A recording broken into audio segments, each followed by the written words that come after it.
Praise the Lord. प्रभु यीशु मसीह के पवित्र नाम में एक बार फिर से आप सबको जय मसीह की। शालोम। परमेश्वर की शांति आप सबके जीवनों में सदा काल के लिए बनी रहे। एक बार फिर से परमेश्वर के वचन को लेकर मैं आप लोगों के मध्य में हूँ। और आज का जो मेरा टॉपिक है वो पहला उपदेश है जो यीशु मसीह ने इस पृथ्वी पर दिया, जिसे हम पहाड़ी उपदेश के नाम से जानते हैं, जो कि मत्ती 5 अध्याय में पाया जाता है। वहाँ इस प्रकार से लिखा हुआ है, धन्य है वे जो मन के दीन हैं, क्योंकि स्वर्ग का राज उन्हीं का है। धन्य है वे जो शोक करते हैं, क्योंकि वे शांति पाएंगे। धन्य है वे जो नम्र हैं, क्योंकि वे पृथ्वी के अधिकारी होंगे। धन्य है वे जो धार्मिकता के भूखे और प्यासे हैं, क्योंकि वे तृप्त किए जाएंगे। धन्य है वे जो दयावंत हैं, क्योंकि उन पर दया की जाएगी। धन्य है वे जिनके मन शुद्ध हैं, क्योंकि वे परमेश्वर को देखेंगे। धन्य है वे जो मेल कराने वाले हैं, क्योंकि वे परमेश्वर के पुत्र कहलाएंगे। धन्य है वे जो धार्मिकता के कारण सताए जाते हैं, क्योंकि स्वर्ग का राज उन्हीं का है। धन्य हो तुम जब मनुष्य मेरे कारण तुम्हारी निंदा करे और सताए और झूठ बोल बोल कर तुम्हारे विरोध में बातें करें, तो इससे तब आनंदित और मगन होना, क्योंकि तुम्हारे लिए स्वर्ग में बड़ा प्रतिफल है।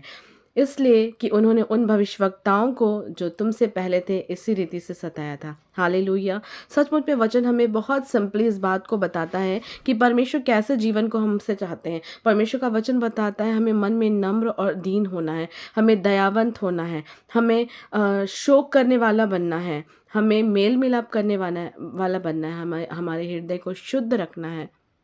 और यदि हम सताए भी जाते हैं तो हमको धीरज धरना है, क्योंकि हम जब इन बातों को अपने जीवन में रेगुलर करेंगे, जब हमें सताया जाएगा हम परमेश्वर की बड़ाई करेंगे। जब हम अपने मन को शुद्ध रखेंगे तो हम परमेश्वर को देखने पाएंगे। जब हम मन में दीन रहेंगे तो स्वर्ग का राज हमारे लिए होगा प्रियो। हालेलुया।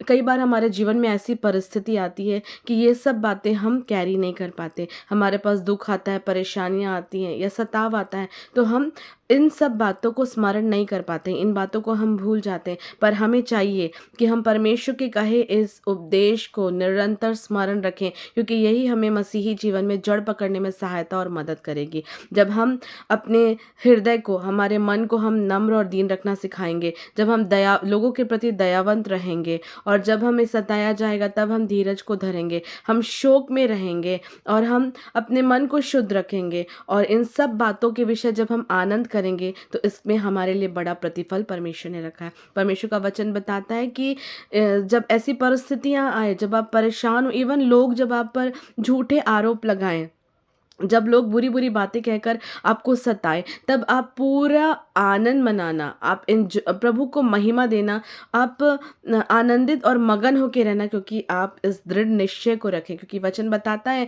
कि परमेश्वर के वचन में लिखी हुई कोई भी बात नहीं टलेगी। तो हमें दृढ़ता से इस बात में आनंद मनाना है, क्योंकि स्वर्ग में हमारे लिए बड़ा प्रतिफल है।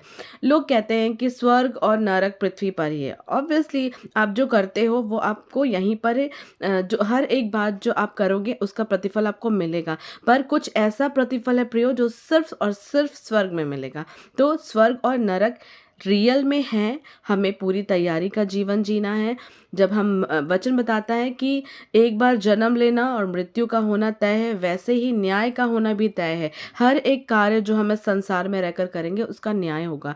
तो प्रियो, हमको स्मरण रखना है और अपने जीवन की हर एक परिस्थिति में हम परमेश्वर को महिमा दें, हम धीरज को धरे रहें, मन में नम्र और दीन बने रहें, हम दयावंत रहें, हम हमारे अपने हृदय को हम शुद्ध और पवित्र रखें। और जब हमारे जीवन में परेशानियां आए या ऐसी परिस्थितियां आए कि लोग हमें धार्मिकता के कारण परेशान करें, तो हमें आनंद मनाना है, क्योंकि स्वर्ग में हमारे लिए बड़ा प्रतिफल है। हालेलुया। इस वचन के द्वारा परमेश्वर आप सबको आशीष दे। Praise the Lord.